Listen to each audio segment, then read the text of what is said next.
วันคราโอ้ดวงสมรที่ขอพรฝากใจไปหาโปรดจงเมตตาน้องอาโปรดเรื่องไรน้องรักมีให้ขอฝากหัวใจแม่ไว้ในส่วนดวงดีน้องอยากแค่โปรดยิ่งใจที่ดีเพิ่งจะตายขอสมัครมีขอรักแม่ดี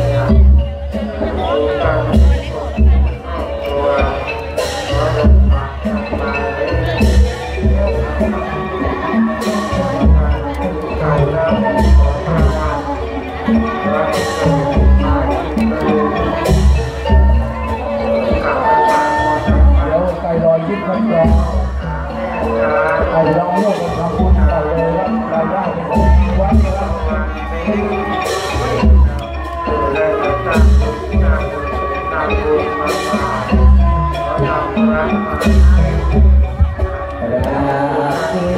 ดินฟ้าผ่าทองอ่อนพออยู่คู่บังนอนงามที่ไม่กล้ารักจากคนดีขอเพียงน้องเอ๋สมปรารถนา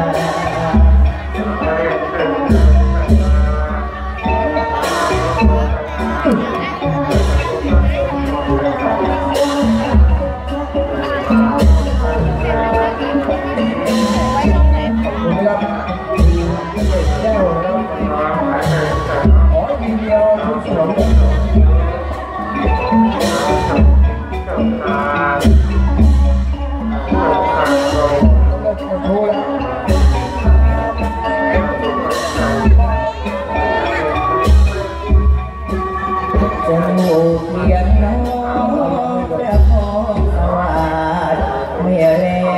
ราไม่ขาดศรัทธาแม้น้องไม่ให้กลับใจตัวเจ้าที่จะเฝ้าดวงที่ว่าใจรักน้องพี่ที่ต้องการขอเพียงแก้วตาอย่ามาทำเหตุเสียงร้องจากโดมเปลวบ้างขอบคุณที่เราที่ร่วมกันทำบุญรับมากน้อยไม่เป็นไร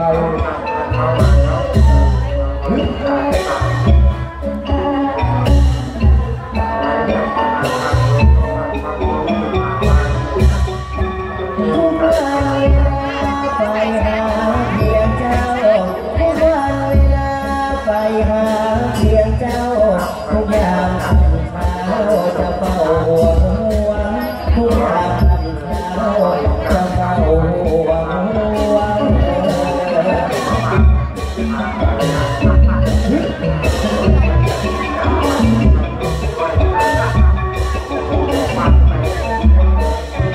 เดี๋ยวคุณวันนี้ไปอยู่เกี่ยวกับบ้านดีแล้วเดี๋ยวคุณมีวัดปักปักพุ่งเลย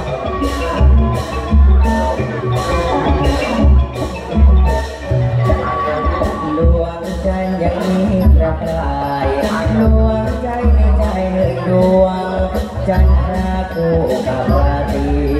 สุริสียังส่องเต็มตัวอาราธนาตียังมีมนตราแค่โอเกิริยายังเพื่อคู่ดวง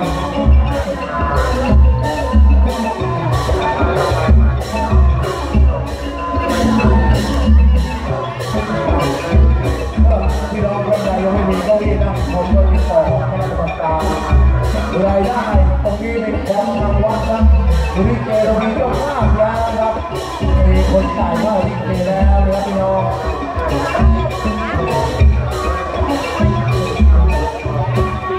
วันใดขาดดวงดีชีวิตคงดับลักเรื่องทำไมที่ถึงได้เป็นห่วงพยายามพบกันขอรักคุณพวงเจออุปสรรคขอรักอย่าดวง เฮ้ย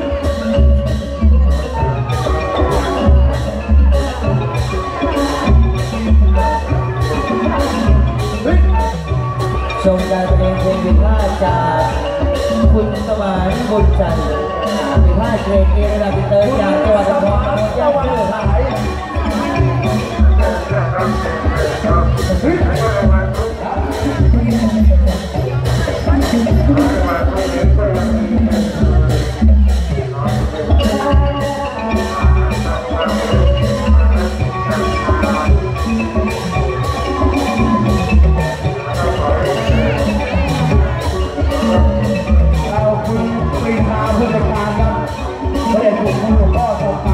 ไม่ไปหาที่ติดที่เราด้วย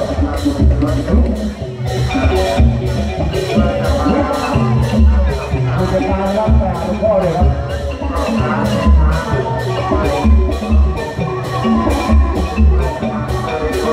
ขอบคุณนะครับสำหรับพี่น้องที่ร่วมกันทำบุญนะครับเดี๋ยวครอบครัวของสองนางรับแค่